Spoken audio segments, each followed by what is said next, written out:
bisa menggertak ya lawannya yang kecil. Ya, karena retorika komunikasinya yang disebut dengan komunikasi gertak. Ada unsur ancaman. Ya, yang ketiga para pemirsa sekalian.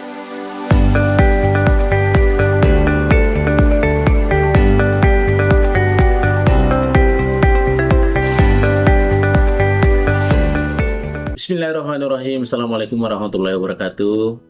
Para pemirsaku dimanapun berada, terima kasih atas segala atensinya, yang senang, yang selalu menanti channel YouTube kita, yang kita beri nama Mr. Koronis. Komunikasi romantis dan humanis. Baik para pemirsaku dimanapun berada, tentu saja mudah-mudahan ya, kita senantiasa dalam keadaan sehat walafiat. Dan kemudian seluruh harapan-harapan kita hari ini dapat terpenuhi dengan baik. Tentu sebagaimana nawaitu masing-masing sebelum kita melaksanakannya. Biasanya ketika kita sudah bernawaitu yang baik, maka insya Allah akan tercapai sesuai dengan harapan. Kalaupun tidak sampai kepada harapan-harapan yang sempurna, tetapi sudah menjadi harapan-harapan yang menuju kepada kesempurnaan. Tentu saja di dunia ini tidak mutlak harus kesempurnaan kita raih. Karena sesungguhnya kesempurnaan itu hanya milik Sang Pencipta, Allah yang Maha Kuasa. Ya, kita ini manusia, pasti semua ada kurangnya begitu ya.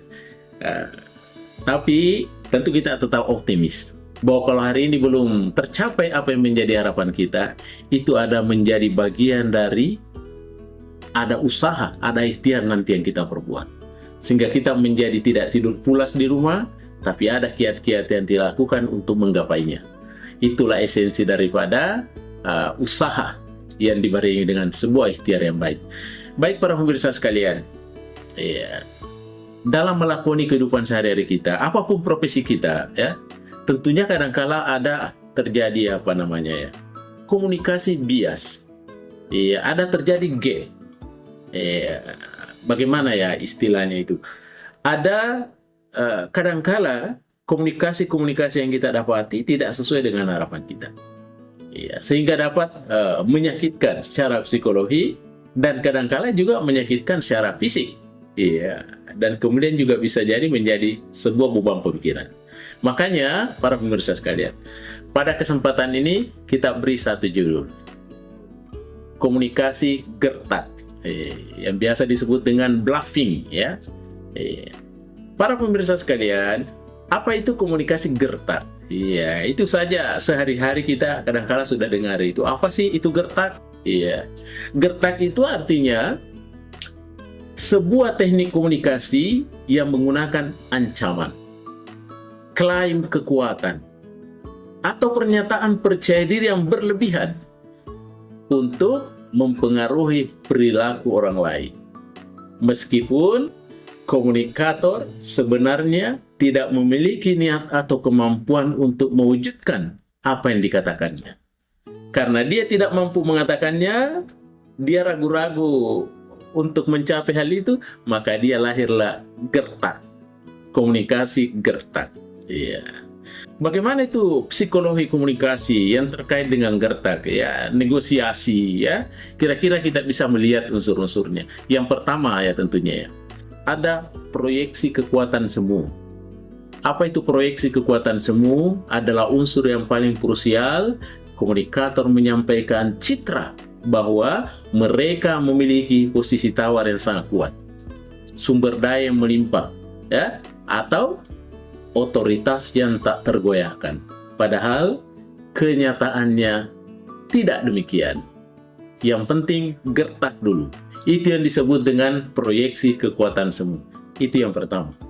Kemudian yang kedua para pemirsa sekalian, yang kedua adalah ada unsur ancaman ya, atau konsekuensi yang harus ditanggung akibat.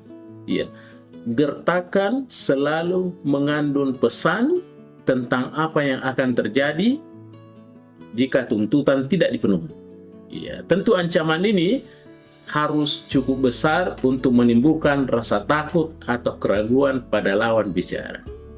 Seseorang yang punya fisik lemah boleh jadi karena suaranya keras bisa menggertak ya lawannya yang kecil. Ya, karena retorika komunikasinya yang disebut dengan komunikasi gertak. Ada unsur ancaman. Ya, yang ketiga para pemirsa sekalian, komunikasi gertak ini dapat ditandai dengan ada keyakinan mutlak. Apa itu keyakinan mutlak? Artinya, agar gertakan berhasil, maka komunikator harus menunjukkan bahasa tubuh dengan nada suara yang sangat meyakinkan. Sedikit saja keraguan. Sehingga dengan demikian, dia akan membongkar gerakan atau gertakan tersebut. Itu yang ketiga. Kemudian para pemirsa sekalian, yang keempat, bagaimana itu komunikasi gertak terkait dengan batas waktu dan urgensi. Komunikasi gertak seringkali memberikan tekanan waktu agar lawan bicara tidak sempat berpikir logis atau melawan secara verifikasi fakta. Namanya menggertak. Tujuannya adalah memaksa lawan bicara untuk mengambil keputusan berdasarkan emosi, karena dia merasa takut dan panik. Dan yang terakhir para pemirsa sekalian, ada risiko yang harus diperhitungkan. Bagaimana setiap gertakan itu memiliki unsur pertaruhan. Jika gertakannya dipanggil atau dibuktikan dengan bohong oleh lawan bicara, maka kredibilitas si penggertak atau komunikator akan hancur seketika. Makanya hati-hati kalau menggertak, karena ada konsekuensi besar yang harus ditanggung. Kalau yang digertak itu tidak mau digertak, maka tentunya akan terjadi kredibilitas yang hancur.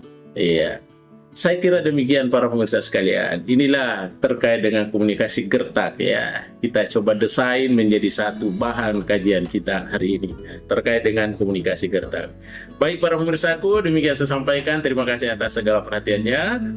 Mr. Koronis mengundurkan diri. Assalamualaikum warahmatullahi wabarakatuh. Mr. Koronis.